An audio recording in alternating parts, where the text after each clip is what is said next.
కర్నూలు ప్రచార సభలో బాబు మాట్లాడుతున్నారు. ఇప్పుడు లైవ్ చూద్దాం. పనులు పూర్తయినాయి.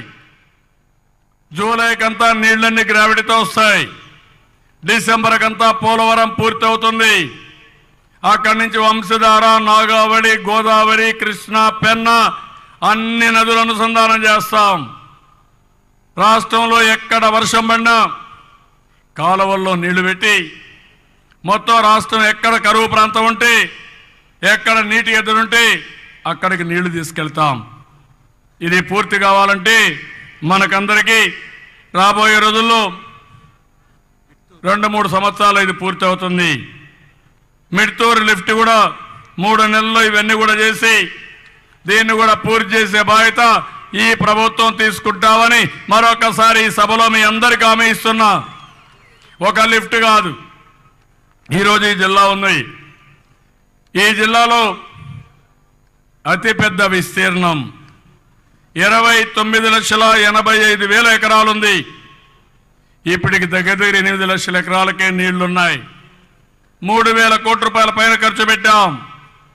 భవిష్యత్తులో నేను ఒకటే హామీ ఇస్తున్నాను, నీళ్లున్నాయి, ఇంకా సమర్థవంతంగా నీటిని ఉపయోగించుకుంటాం. 90% డబ్బులు ఇచ్చి మైక్రో ఇరిగేషన్ పెట్టించాం, సబ్సిడీ. ఒకటే మీకు అందరికీ హామీ ఇచ్చేది, ఈ జిల్లాను కానీ బాగా అభివృద్ధి చేస్తే దేశానికే ఒక ఆదర్శంగా ఇప్పటికే హార్టికల్చర్లో 4వ ప్లేస్లో ఉంది. కరువు జిల్లా ఎడారిగా మారిపోతున్నారు. ఎడారిగా మారదు. కరువు జిల్లా రతనాల సీమగా తయారు చేసే బాధ్యత నాది అని మరొకసారి మీ అందరికీ హామీ ఇస్తున్నా. ఇప్పుడు నీళ్లుండి ఇవ్వడమే కాదు, అనంతపురం జిల్లాలో ఇండస్ట్రీ కూడా రావాలి.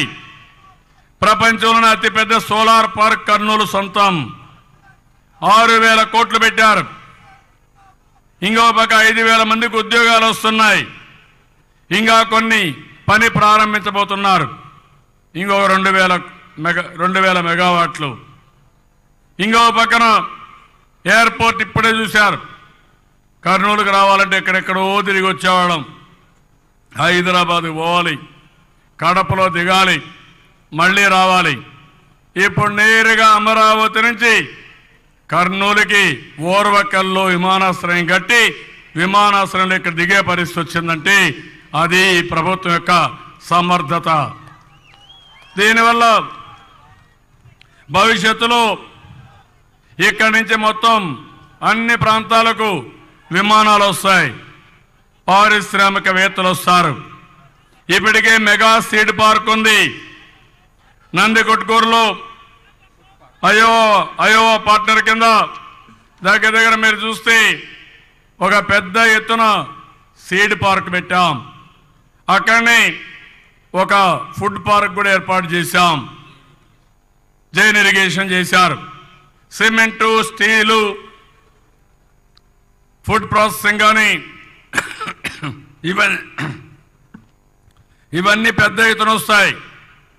అల్ట్రాటెక్, రామ్కో, ఎంపీఎల్, నాచు, ప్రిజం, జైరాత్ ఇస్పాట్ ఇవన్నీ కూడా వచ్చాయి.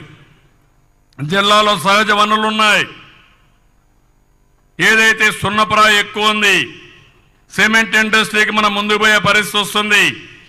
ఇవన్నీ కానీ ఉపయోగించుకుంటే నాకు ఏమాత్రం అనుమానం లేదు, రేపు కర్నూలు కేంద్రంగా ఈ జిల్లా బ్రహ్మాండంగా అభివృద్ధి చేసే బాధ్యత నాది అని మరొకసారి మీ అందరికీ హామీ ఇస్తున్నా.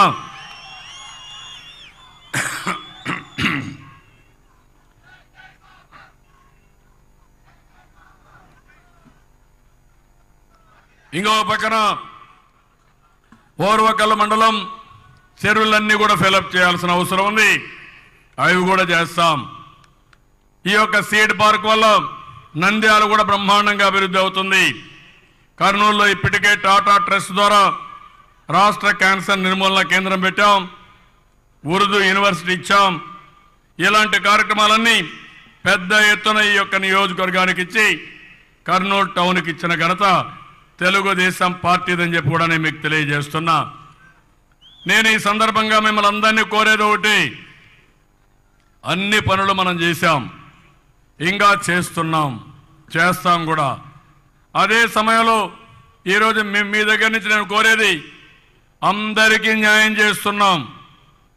ఒక పక్క మీరు చూడండి, సంక్షేమ కార్యక్రమాలు సకల జనులకు ఇచ్చాం, ప్రతి ఒక్క ఇంటికి ఇచ్చాం, 4-5 ప్రోగ్రాములు ఇచ్చాం, అన్ని ఊర్లలో మౌలిక సదుపాయాలు పూర్తిగా పూర్తి చేస్తున్నాం.